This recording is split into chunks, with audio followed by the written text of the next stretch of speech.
Assalamualaikum warahmatullahi wabarakatuh.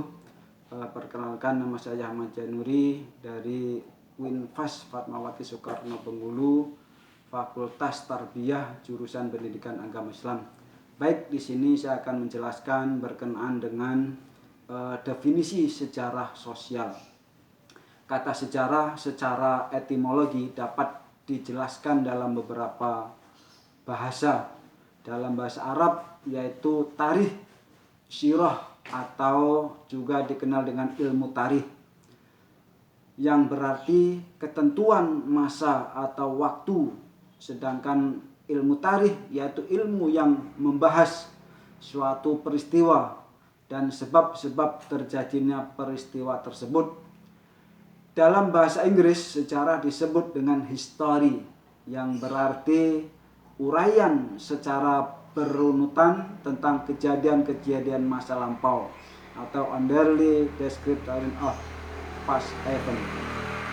Sedangkan secara terminologi, sejarah adalah sejumlah keadaan dan peristiwa penting yang terjadi di masa lampau dan benar-benar terjadi pada individu dalam masyarakat sesuai pada kenyataan-kenyataan alam dan manusia yang telah terjadi.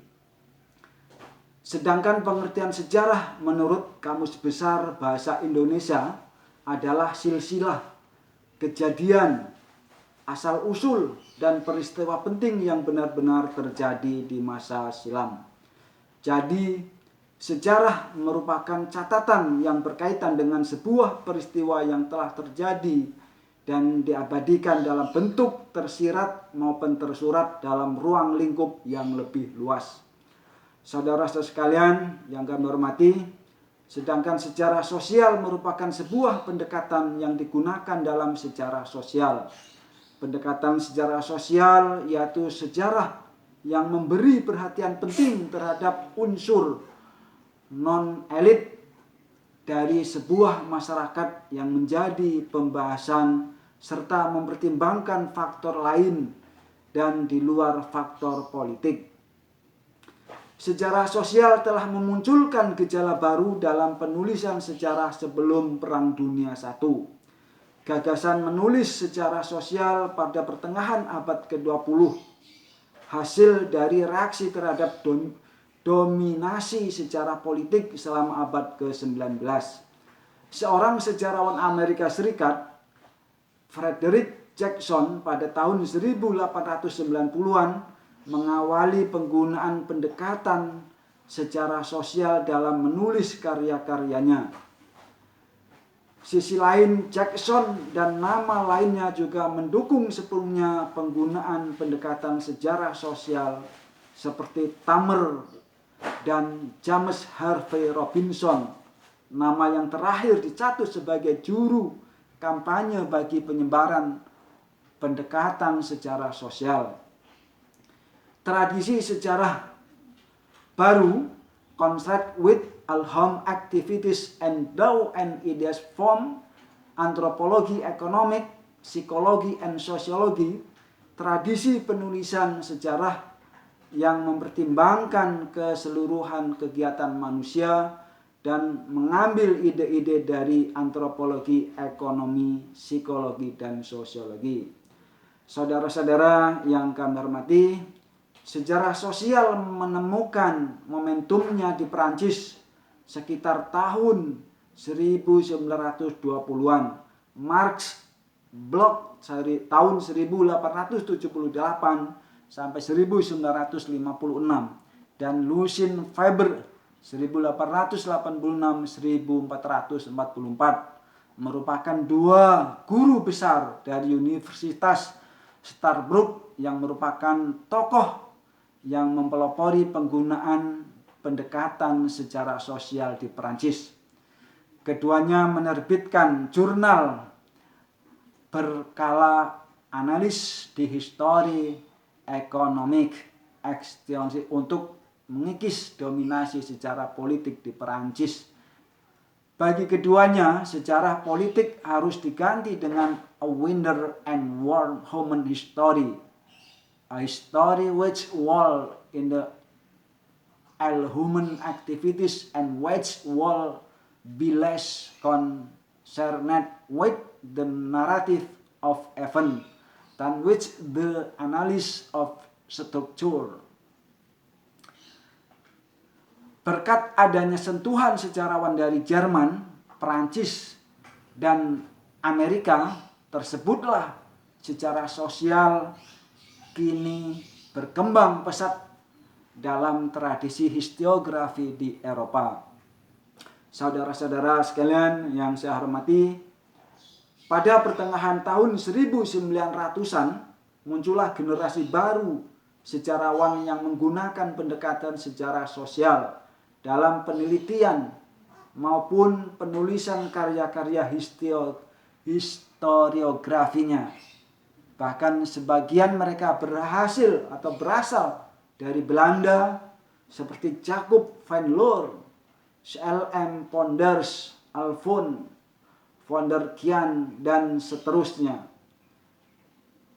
Generasi baru sejarawan Belanda dengan pendekatan sejarah sosial memiliki pandangan kritis terhadap para pendahulunya yang terjebak pada bias kolonialisme dalam studi mereka tentang Indonesia. Van Loor pada tahun 1939 melakukan kritikan tajam terhadap karya F.W. Stapel tentang Indonesia. Bagi Loor, studi Stapel bias kolonialisme dan sebaliknya telah menistakan dan menjadikan hak bersejarah bagi anak negeri. Abdullah dalam masalah pendekatan sejarah sosial juga digunakan Loor pada saat meneliti tentang perdagangan Indonesia dan masyarakatnya pada tahun 1934. Transmisi pendekatan sejarah sosial di Indonesia mulai mendapatkan tempat sejak munculnya karya-karya Sartono Kartodirjo pada spionase sejarah Indonesia. Sejarah sosial mendapatkan tempat ditandai oleh munculnya perspektif baru dalam karya-karya tentang historiografi Indonesia. Beberapa dapat disebut, misalnya karya Taufik Abdullah tentang perubahan sosial di Minangkabau, Ong Koh-ham mengenai sejarah runtuhnya feodalisme di Indonesia pada abad ke-19, Teuku Ibrahim Alfian tentang terlibatan masyarakat dalam Perang Aceh, Kunto Wijoyo yang mengurai perubahan masyarakat petani di Madura, perubahan sosial masyarakat di Semarang oleh Joko Suryo, dan seterusnya. Islamic scholar Azumardi Azra dipandang sebagai pelopor transmisi pendekatan sejarah sosial sebagai bagian dari studi Islam. Salah satu karya utamanya Jaringan Ulama Timur Tengah yang pada awalnya merupakan laporan hasil riset untuk kepentingan disertasinya di Columbia University, New York, Amerika Serikat tahun 1986. Ditulis dengan menggunakan pendekatan sejarah sosial. Selain Azra terdapat nama lainnya Badri Yatim dan Akib Suminto yang juga menggunakan pendekatan sosial sebagai pendekatan dalam studi mengkaji tentang penindasan terhadap rakyat Lombok dengan perspektif sejarah sosial. Saudara-saudara sekalian yang saya hormati, berdasarkan beberapa penjelasan tersebut, setidaknya telah dapat gambaran awal tentang sosial, bahwa kehadiran sejarah sosial pada dasarnya mengemukakan atas jawaban atas paradigma sejarah atau sejarah penguasa yang distortif dalam mendialogikan masalah kebudayaan umat manusia dengan era kekinian. Akan tetapi sejarah sosial dalam perkembangannya juga memiliki pengertian sangat beragam. Sumardi Azra menyebutkan bahwa keragaman sebagai konsekuensi dari istilah sosial yang memiliki konotasi beragam, sehingga melahirkan pemahaman sejarawan dan penulis sejarah secara berbeda-beda pula. Mengacu pada hasil penelusuran Azra, sejarah sosial setidaknya dapat didefinisikan dan dipahami dalam 3 narasi besar. Yang pertama, sejarah sosial sebagai sejarah kehidupan sehari-hari, daily life. Dengan kata lain, sejarah memberi perhatian besar terhadap hal-hal kecil yang sering luput dari perhatian justru karena sedemikian. Biasanya, kecenderungan ini dilandasi oleh sebuah asumsi bahwa hal-hal biasa dan kecil pun bila terjadi berulang-ulang dalam waktu lama akan memberi pengaruh besar terhadap sebuah masyarakat. Yang kedua, sejarah sosial sebagai sejarah gerakan protesme union. Sebelumnya gerakan protes biasa dianggap berbeda di luar utama sejarah dan tidak mendapat perhatian memadai.